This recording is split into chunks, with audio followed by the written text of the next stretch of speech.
provides a degree of it, but sometimes the body doesn't put out enough to actually cover that cannabinoid. And when we ingest THC, it enhances that, and the rest is just absorbed into the body as nutrition, because all it is plant substance. Those cannabinoids, it's only going to allow so much to absorption there, and only thing it's doing is neutralizing body functions. That's all it is. That's what that part of the brain actually is. It neutralizes body functions. And it brings the highs down to equal, and people go, oh, I feel high. I hate that word. They say, I feel high. They're actually feeling relief. Yeah. High is relief. So if you can change that word high to relief, I feel relieved, you're going to have a whole different mindset from everybody. I think a lot of people really, it's not about getting high. They don't really necessarily Out of all, get high. I will say this, of all the people I personally interviewed in 11 states, of every single person that I interviewed, Jen was with me, this lady has talked up the cannabis issue to people that I would never even walked up to and talked to, and she does it with the charm and everything, and wins their hearts and souls just like that. I've learned a lot from her, the way she handles herself, and with all kinds of people. And but once we find that we educate those people, and they gain that knowledge, they come over to our side. Isn't that true? Very true. No matter who they are. So with the doctors, it would seem like a lot of them aren't necessarily opposed to the concept of treating with the cannabis, but more fearful of having the responsibility of it's put on them. Basically, it's kind of that burden is now it's all on the doctors to make it available to people. How do we approach that? Excellent. Well, one of the cool things is, not that you should run out and express this, because I don't want anybody looking to scrutinizing our initiative too closely for certain things, but I should have prefaced that, but I won't. I'll just go on with it. That doctors, if you read our thing, one of the big issues for us to get this accepted by the American Medical Association and some of the medical groups is that they wanted to make sure they wouldn't bring in a bunch of pot docs into Missouri. People that would just come in and sit at a dispensary or set up outside of a dispensary and write scripts all day long for pot. Okay? Guess what? This is so cool. We put on in this thing that no doctor can write more than 25% of their prescriptions for cannabis. And that all sounds really fantastic, don't it? Right? Doctors in the world, not one single doctor in the world has ever written a prescription for cannabis. They write recommendations. So they can come in and write all the recommendations they want. They're not writing no scripts. But we had to put that in there because we need, once we get these doctors trained, they're going to be there for a reason. Yes, they're going to be there to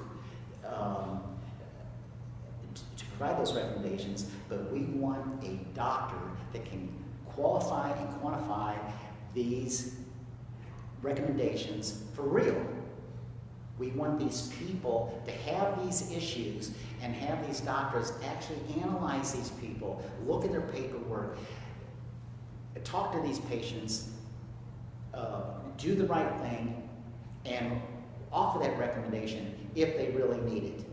And that's why, if you really read all of the things that we wrote on there, and some of the little key words in there, like prescription versus recommendation.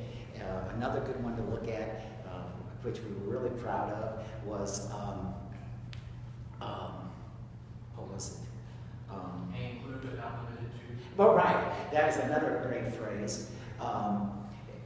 Like for any chronic or debilitating pain that the doctor or the physician feels may be relieved from a recommendation of cannabis that the patient should be able to try cannabis and see if it is, it'll be approved, and that probably opens up to every person in this room.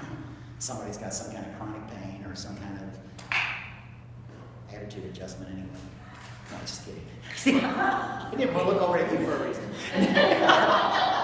One of the major concerns that a lot of people run into about our particular issue is what's going to happen after we get it passed. Get it on the ballot, and then Health and Human Services takes it up and is interpreting the language. What is it going to take for us to make sure that they interpret the language the way that we intend? Because we're sitting in the room with them, Right. and Jeff said, and I've been there, a few of us have been there, and I know these people personally. I mean, they're actually friends, and they call up, they say blah blah blah, you know, they ask this question, or I call them up and say, look, I found this. I don't know exactly what I wrote here. They go, you don't know what you wrote? And I said, no, I want a medical opinion on your part. That makes them think that you're going to them and asking for their advice, so everybody's working together and being cohesive in this effort.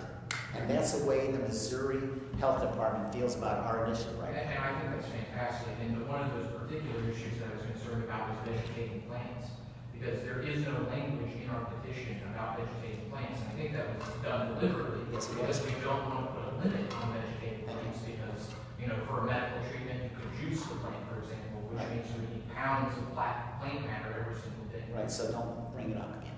Exactly. Just don't bring that damn issue up again till after November, okay?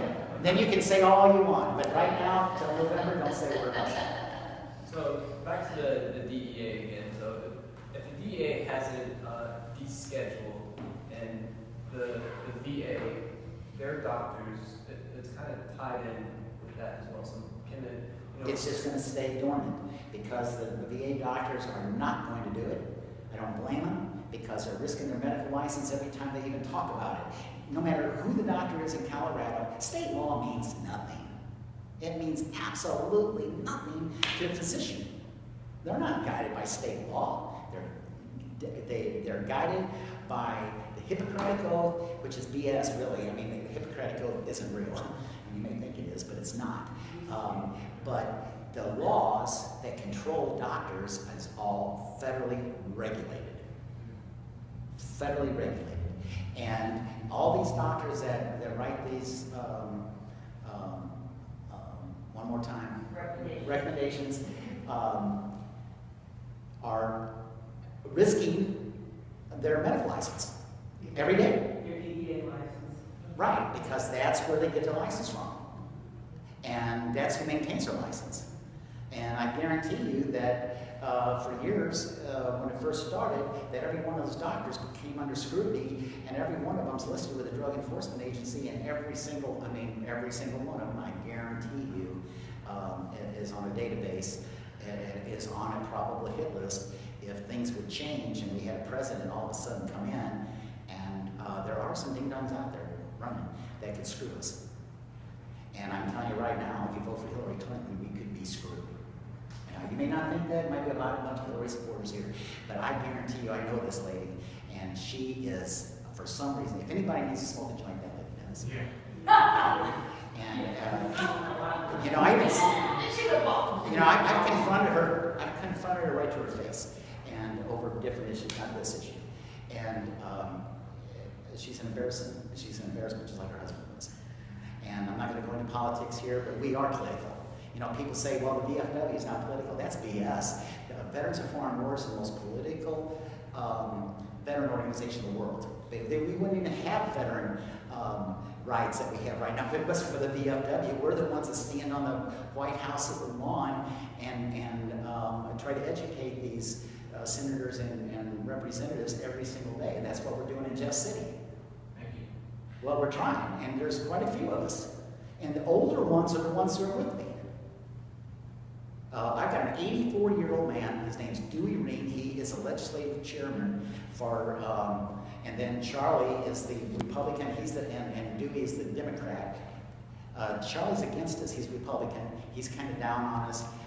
He's stuck in the 50s or 30s, or, you know, I don't know when he's stuck, the long part of his anatomy. But he is